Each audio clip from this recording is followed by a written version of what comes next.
Welcome, everybody, to yet another NSDFL podcast. We've got a special guest with us today, Mike Rubelino of City of Champions. And again, of course, we got Chris Palcita, Matt Collins coming to you. Mike, how you doing today, man? You know, I can't complain. I was contemplating committing suicide this morning, but, when it really came down to it, I just, I couldn't do it because I had to be here for you guys. Right. And that insurance is not going to sell itself, I'm sure, right? No, not at all. Good. Chris, how you doing today, man?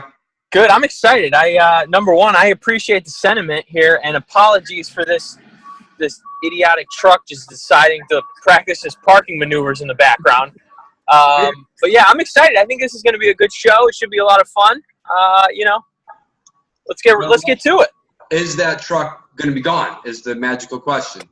I don't know what he's doing. He's just literally practicing his parking in the parking lot.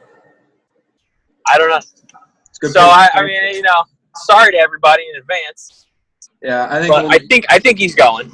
I think only Andy will be complaining anyway. So Chris, what do we got so far this off season before we get into the questions with Ruby? What do we got so far for the off season? Any news?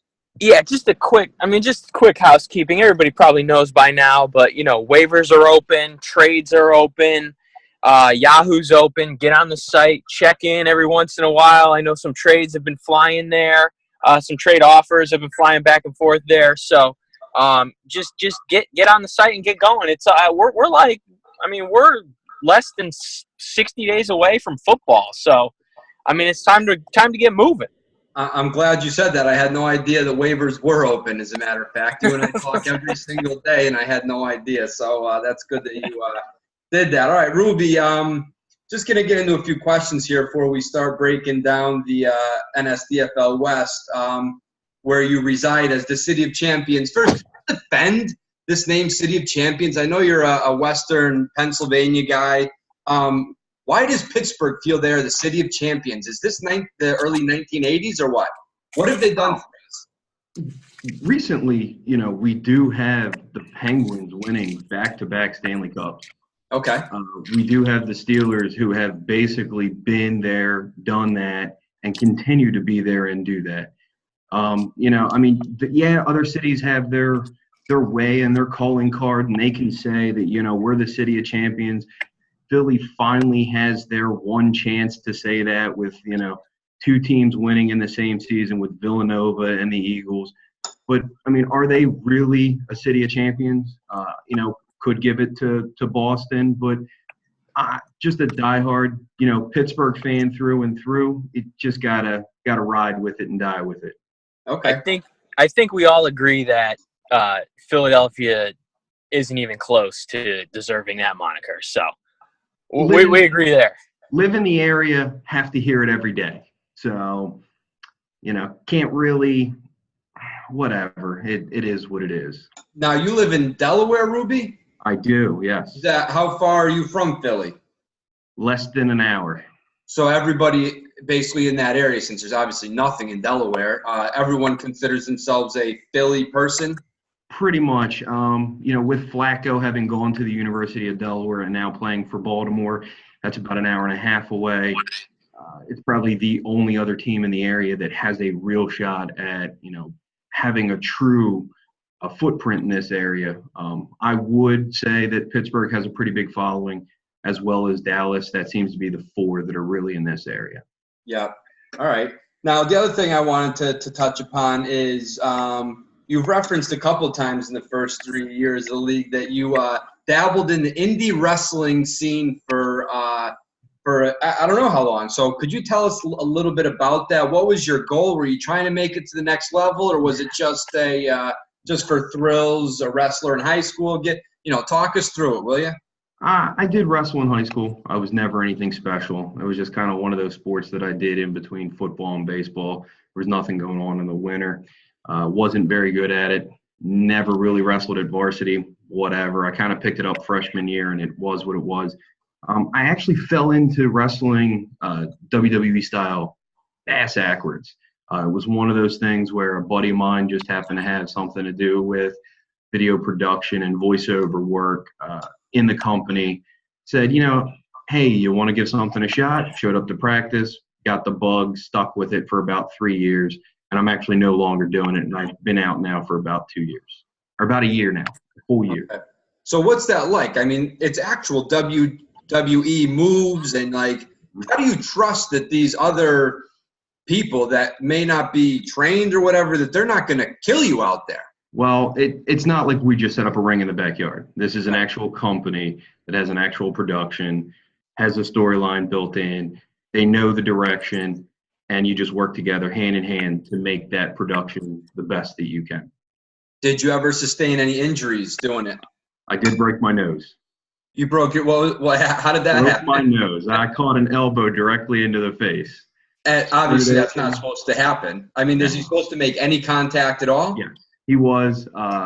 In the process of the way that I was moving in the ring, I just hadn't had a chance to actually turn my head, and I just ended up catching it. So not only is it, hey, you got to make it.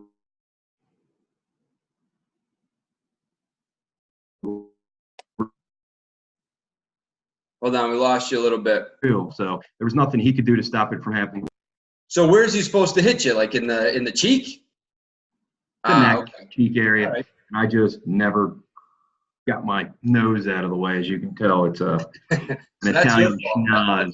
Self-inflicted wound right there. That's on you. Pretty much. Did you just do all local shows? Pretty much, yeah. I stuck here in Delaware. Cool. I didn't move along anymore. Yeah. Right. That's cool. All right, let's get into the nitty-gritty here. So you started off strong in year one. You've kind of stumbled since then, and you're in the midst of stumble. This is a game plan. You'd want to say I'm stumbling. I didn't think my team in year two was going to be as good as year one. I didn't think I could compete. If I were to have kept the players, every one of the main players on that year did take a step back, and I would have not done it. In the process of me making the moves that I did, I didn't get max value. I think I kind of rushed into it, kind of came up with the idea, and then just went into the game plan. I think if I would have done things a little bit differently, I could have gotten a little bit better value. By me doing what I did, I probably extended my game plan by a couple of years or maybe only 1 year. But I think my game plan was correct. It's just the execution wasn't where it needed to be. Listen, I mean, I love what you did. It's kind of exactly what I did. I kind of got the breaks, and you didn't really get the breaks there. I think we both followed the same model. And, I said this even year one when I was talking with Winter is here. He did the same thing. He made a big move for Amendola. Once you're winning, you got to go for the cash. And, only one person can win. And, fortunately for me, it was me. And, now you're kind of in that position like, crap, I didn't win year two, didn't cash. Now maybe like you said, maybe extend it a little bit further than you had hoped. Mm-hmm. Well, I mean, that was one of those things where, who was it? Ingram. If Ingram doesn't hurt his shoulder that year, and if you don't pick up Tim Hightower, yeah. God, and he drops 40 points. Drew Brees comes back and plays with that Liz Frank injury and drops 70. It's a totally different game. You just happen to have had those two breaks happen in Week 16 that gave you the championship. And if Ingram plays and Hightower doesn't, I think the point difference there, I'm the champion, you're not, and we're in a totally different discussion here right now, but we're not. Yeah, absolutely. I mean, that's, unfortunately that's how it goes because you definitely were right there. So over the course of the 3 years here, you've established yourself as a wild fantasy player while some call you aggressive. How do you categorize yourself? Next question. I'm not answering that. I don't care what anyone thinks. I don't need to explain myself to anyone. Next question. Hey, our listeners are out there. They need to know this stuff. What does Ruby think of himself? You were the most requested guest. We gotta get to the bottom of this stuff. And now you're going to say next question. Am I not giving you the answer by saying next question? Let's move. I guess everybody can continue to think what they want. All right. So, who's the one guy on your team this year that you think is going to surprise the league and show something, really? Show that, lead your team? I think my whole team is just loaded with those types of guys that they have that potential. They may not be studs this year. I truly think that Quincy Enunwa is that guy this year, if I really had to pick somebody. If it wasn't for the neck injury going into the season last year, I believe with him being 6'2", 265, he might just be a little bit of a slower version of Anquan Bolden, that guy that's going to work with Darnold, and he's going to get those targets, and he's going to be the chain mover. And I think that's what they need in that offense. So I think this is the year that Quincy Enunwa kind of takes that step forward, not into stardom, but into a fantasy player that people need to at least pay attention to. Yeah, I think that's a pretty good call. I mean, there's no target hog in New York. I mean, they're going to need somebody to step up. I mean, they have no tight end to speak of, so those are all Enunwa's routes. He can play on the outside. Darnold needs somebody to go to. It makes a lot of sense. If he can take over what Kirsch got in targets last year, he could absolutely be a guy that takes a step forward into maybe, top 30 wide receiver. Yeah, and I think that's the range that he could be. He could be a solid wide receiver 2 in a 16-team league. He's probably a fringe wide receiver 2 in a standard 12-team league. And I think that's right about his expectations. I mean, if he turns into utilizing his height and his weight and he can box out a little bit, maybe those touchdowns can elevate him into being a top-end wide receiver too, but that's at the absolute best. Yeah, that's a good point. And I think, 2 years ago when he was first getting onto the scene, nobody really believed him. Nobody really gave him any, sort of attention. Then the neck injury in his second year. And so he's never really had a chance to get off the ground. I agree. I think that's a great answer from your team. I think Enunwa could really be, really be good for your team. So what kind of moves are you looking to make before the start of the season? I know you and I have talked a little bit, sidebar about, possible trades. What are you trying to accomplish? Nothing really. Let it come as it may. I think my wild nature, like I said, I haven't maximized on value. I think if I were to make a move right now with a lot of the question marks that are actually on my roster and a lot of the people with, hey, how's the landing spot actually going to work out, or how's that person coming back from an injury, I'm probably not going to get maximum value. So I think the way for me to get maximum value and to continue this rebuild is I'm probably going to have to sit back for a little bit. It's not my style. I'm probably going to get a little antsy, and I'm probably going to, have to play with myself a little bit to keep myself entertained until it actually happens. I know the feeling. How about you, Chris? Yeah, no, I think that's, number one, yes, I do know the feeling all too well. I am married after all, so, but yeah, no, I think that's, I think you were spot on here. You've got a bunch of guys who, like Enunwa have ceilings that if they hit, they can be very valuable to some of these contenders that are lacking depth. If you get Alex Collins to look good in the first month, all of a sudden he's worth a mid-first round pick.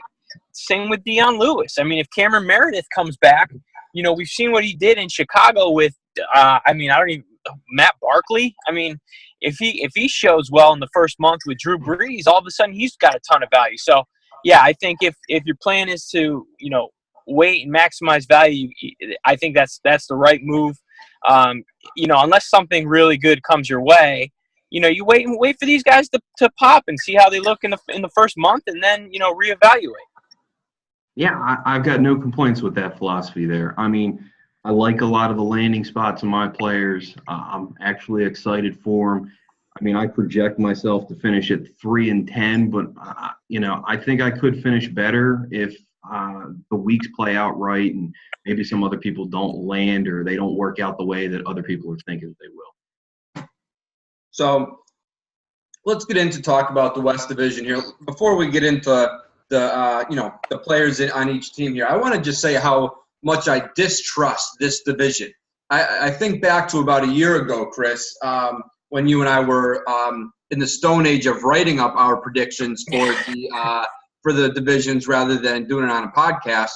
The two of us were just gushing with compliments and praise top to bottom. We had, all four of these teams as, 4 of the top 6 teams in the league.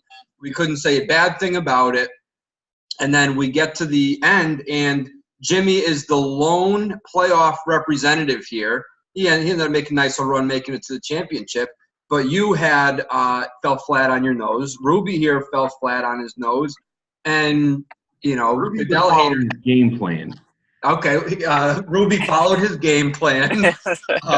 And Goodell haters sleepwalked his way to – he had no business missing the playoffs last year, but he did. I know he lost DJ and stuff, and we'll talk about that. But can you blame me for having absolutely no trust in this division? Well, I think that speaks to just the fragility of fantasy football. I mean, and one of the things, me personally, I think I've tried to correct this year is to get guys that are a little less volatile, a little more balance across my lineup. One or two injuries can really, really kill you in a 16-team league. It just can. I mean, everything is the edges are razor thin right now. Depth is so important in this league, and one big injury like David Johnson, that really torpedoed Kevin's season. Ruby had a few. I think was it last year? Yeah, I think last year he started with a few veterans and shipped them off as part of his plan.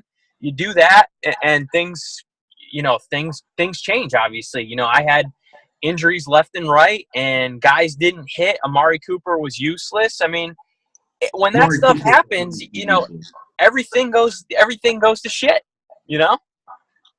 I think Amari Cooper will always be useless. I think he's proven what he is.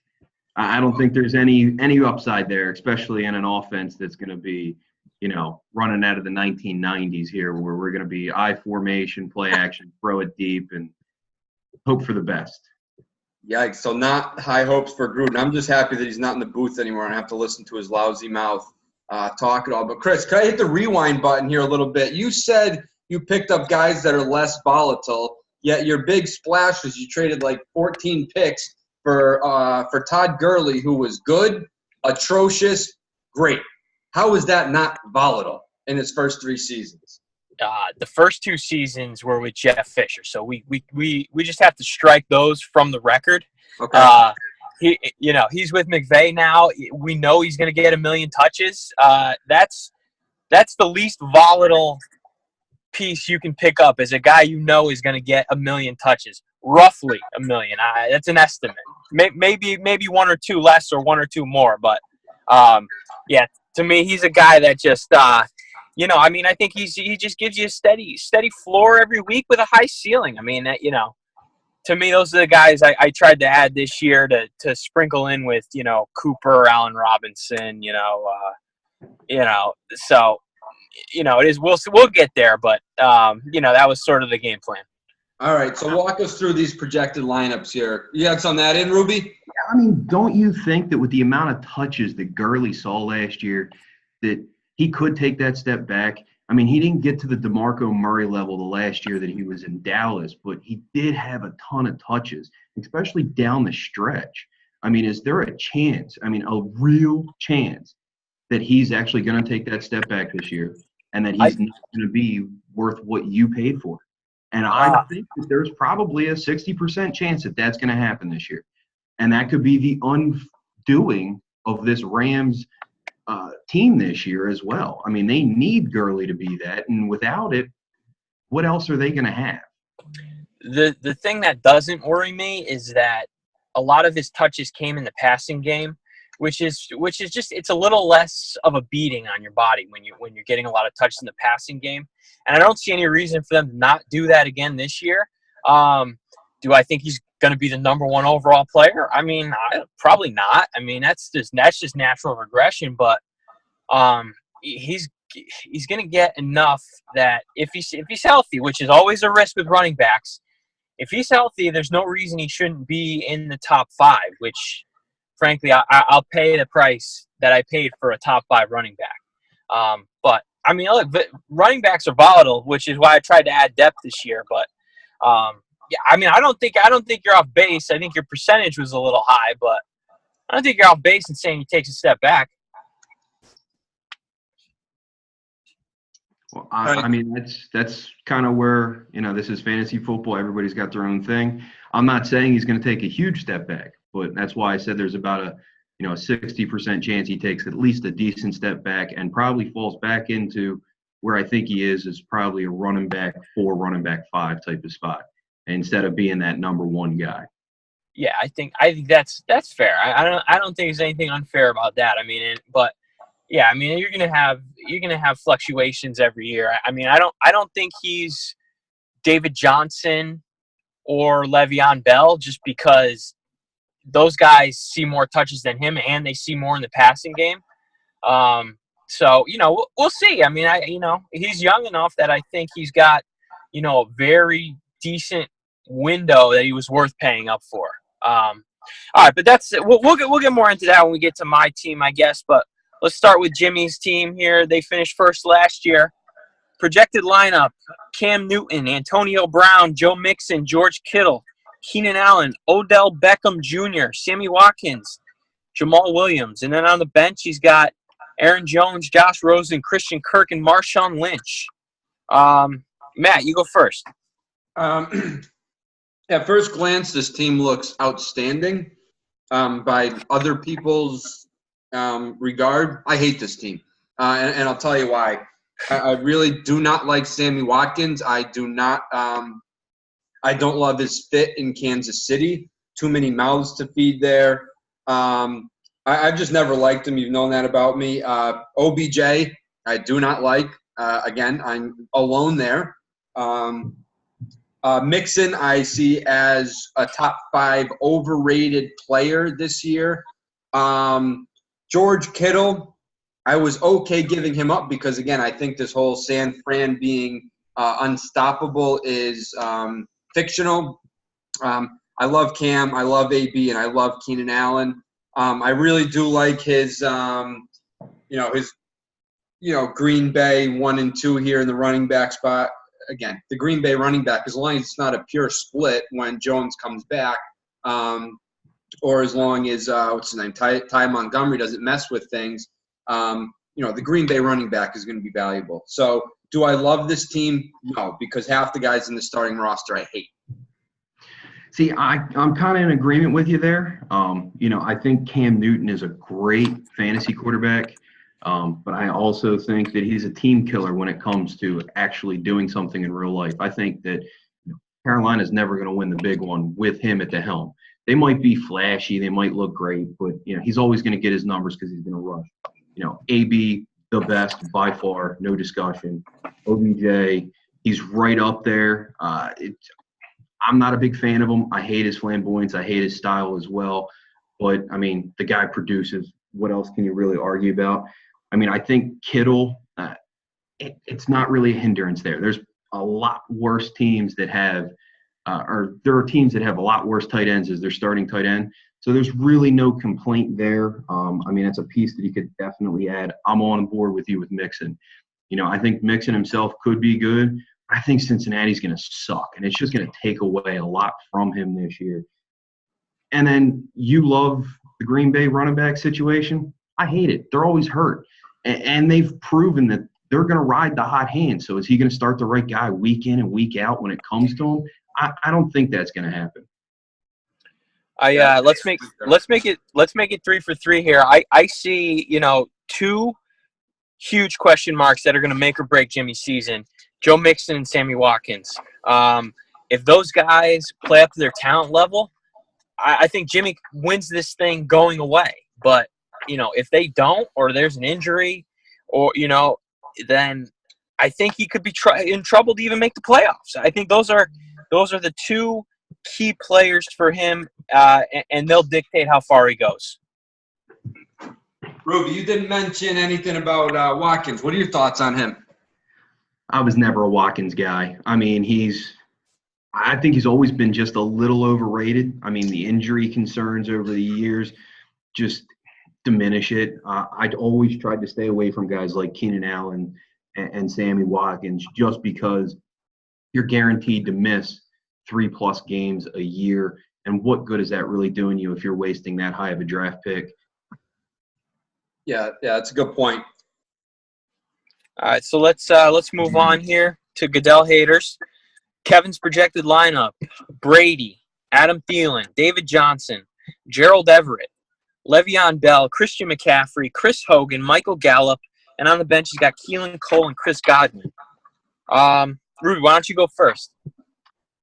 I love the running backs. By far the best in the league. I think it's actually going to do him a lot of good this year. Biggest question mark, again, is going to be the Bell question mark. Is he going to sign beforehand, and is he going to show up to training camp? If he doesn't, is he going to lose the first 3 weeks of the year to Bell getting his wheels under his belt and possibly starting off 1-2 with his only win being against me? I mean, that could really derail the start of his season there, but he could make up for it in the middle and on the back end.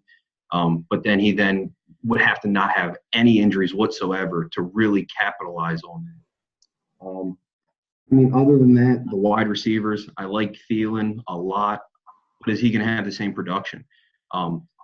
Cousins loves throwing to the tight end. He loves those middle deep routes, and I don't think that's where Thielen really excels in that offense. I think he's more of the outside deep guy, and I think he takes a big step back this year, actually. Yeah, that's something that Chris and I talked about, quite a bit in a lot of the leagues that we do, is Thielen. Neither of us are fans, so I think you're going to get 3 for 3 here on Thielen taking a huge step back. Is he going to develop that rapport, like you said, with Cousins? And I don't know. I really do like this roster. I think Brady's going to put up another monster year. I think Hogan's going to benefit arguably the most from Edelman being gone. I do not like Gerald Everett, but again, like we said, tight end is tight end. It's, like we said with Jimmy, could he replace him? Yeah. Is there worse out there? Of course. But that's really the only hole. And then we got Gallup here at the back end. I mean, the back end of this roster is atrocious. His bench is bad. I'm not going to go as far as saying Gallup is any good. We don't know. He's a rookie. I think he's in line for, at least on paper, to see some targets here. And again, that's all you can really ask for out of a rookie wide receiver is are people going to throw him the ball? So I do like this team. Couple holes, but again, we're nitpicky because this is, in most 16 teams leagues, this is a locked-in number one roster. Chris, what do you got? Yeah, agreed. To me, I see this team being very, very similar to Jimmy's team. A lot of top-end talent and not a whole lot in the back end.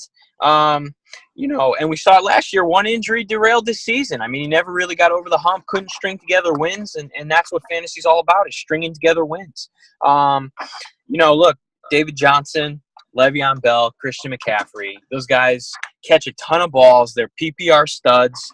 You know what you're getting. I'm in total agreement with you guys about Thielen. As a Diggs truther, I just think him and like Ruby said, the tight end, I think they fit what Cousins wants to do a little better than Thielen. It's really going to come down to who plays the slot in Minnesota. Is it more Diggs? Is it more Thielen? I think that guy will tend to get a little more production than the other one. The back end of the roster. I mean, what's Chris Hogan going to look like after Edelman comes back? Michael Gallup, I mean, love the prospect, love the upside, but I mean, is Dallas ever even going to throw the ball? I mean, they want to run the ball, 60 times a game. There's no depth.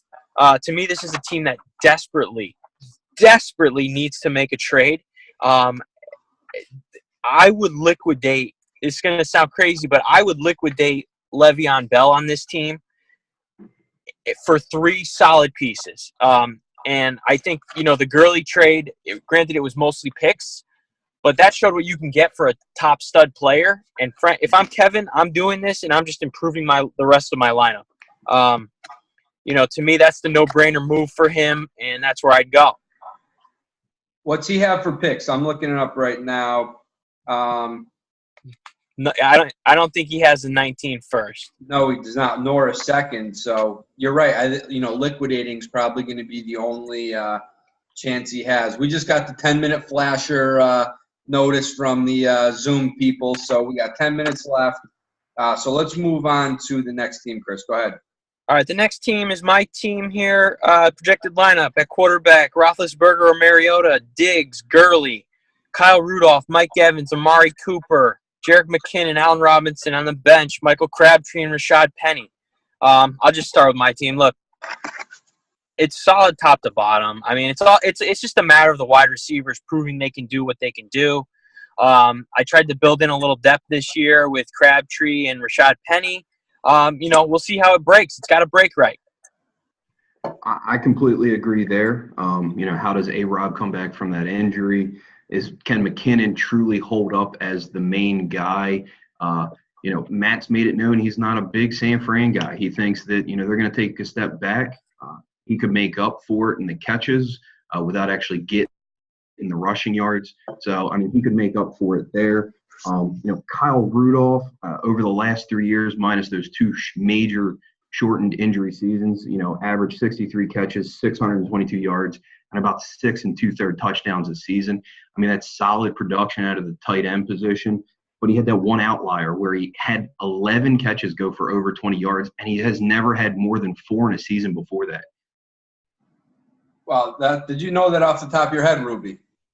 I did my research. Good man. Yeah. This team here, I'm wondering, Chris, if your loyalty, your undying loyalty to some of these guys is going to bite you in the butt here. I've never met anybody who loves A-Rob as much as you. I've never met anybody who loves Evans at all, including Evans' mother, girlfriend, kids, and Diggs. Here's 3 guys that we saw it last year. We own those guys in a league, and we struggled a little bit because of their production.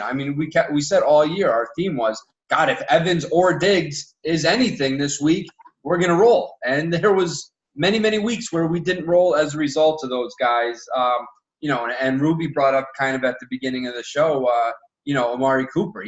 Ruby doesn't like him. He's young. I'm not giving up on him just yet, but we may find out this season that these guys actually suck and that their rookie years were kind of the outlier. I really do believe all of them elevate to more towards the middle than where they were last year. I think it remains. I'm not going to call any of them elite yet. I love Evans, not nearly as much as you, but I love him. I do like Diggs. I like these guys, but I don't know if I've just been drinking your Kool-Aid too much recently with these guys. Yeah, it's honestly it's a matter of them putting it back together. They've all shown flashes. Evans and Robinson put together, 1,400 yard, double-digit touchdown seasons. We've seen it out of them. It's a matter of them being consistent. And, like I said, I'm hoping that if some of them go through a tough stretch, I can plug in a guy like Crabtree, who's his team's number 1 target most likely, or a guy like Penny, who's going to see a lot of the rock, So that's kind of where I tried to build in a little of the risk mitigation.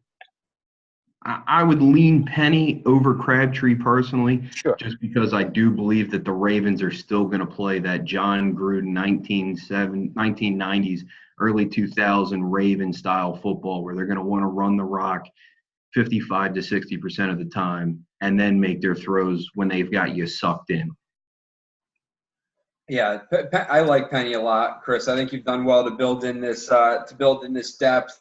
But again, I think this team looks much different if 2 of those 3 receivers really starts to blow, and you're starting to input Crabtree and Penny. Although, like I said, I love Penny, rather than Evans or Diggs or A-Rob or Amari. It just on paper looks way worse. But again, you've got so many high-end guys here. This looks like a 10-team roster, not a 16-team roster. So we just hit the 5-minute mark here. Let's make sure. I got one more quick comment, actually. Go ahead. Again, when it comes down to the quarterbacks, I think Ben and Mariota are one and the same. They're both very volatile. They're going to have their good weeks, their bad weeks. Again, it's going to come down to matchups. Ben and Mariota have both played down to lower competition. Are you really going to be able to, again, week in and week out, make that right pick? Even if these wide receivers do exactly what Chris wants them to do, is the quarterback going to be the hindrance for who he's starting every week as well? I mean, that's another question he's really got to consider. Or is he going to stick with one guy and just let it run? No, I'm probably going to make the wrong choice every week, but let's move on here. Here we go. Last team here, Ruby's projected lineup: Trubisky, Cam Meredith, Deion Lewis, Mike Gesicki, Alex Collins, Chris Thompson, Quincy Enunwa, Mo Sanu. And on the bench, Baker Mayfield, Jordan Wilkins, and Dante Pettis. I'll just start here and kind of reiterate my thoughts from earlier. A lot of guys who we need to see hit, and then you can either move them or continue on with them. If they hit, you're going to get max value for them. If they don't, it's going to look worse than it is. And that's kind of where this team stood, and that's kind of my evaluation here. I have no complaints with that. I've got 2 young quarterbacks. I've actually got a lot of young tight ends. I've kind of gotten some feedback on people that want to try to take and hold on to Jake Butt. I mean, he hasn't done anything since he's really blown his knee out in the Senior Bowl. Deion Lewis in his landing spot. I think Derrick Henry was who he was last year just because whoever the other running back was. Yeah, Murray absolutely shit the bed. It just really comes down to, I think if I do anything this year, I'm going to be carried by the 3 running backs that I do have. But I've got 3 guys in there that are all coming back from major injuries that lost a huge part, if not all of last year. Yeah, I mean, we've talked about this team quite a bit, especially when we talked about the draft. You guys said it. He's looking for these guys to pop. This team is not going to look like this, I don't think even week 7 or week 8. So, again, we all know what Ruby's trying to do here. Get max value for these guys, cash out at the optimum time, and, start to look towards next year in 2020. Yeah, it's pretty much my game plan. But, if these guys do what I think they're going to do, it's going to be what it's going to be, and I'll try to get max value. But I really want to give my opinion of this division as a whole here. I think 2 teams make the playoffs. I actually do have Jim making the playoffs as the 6th seed, and he gets in on points over Chris, who I think both finish at 8-5 this year.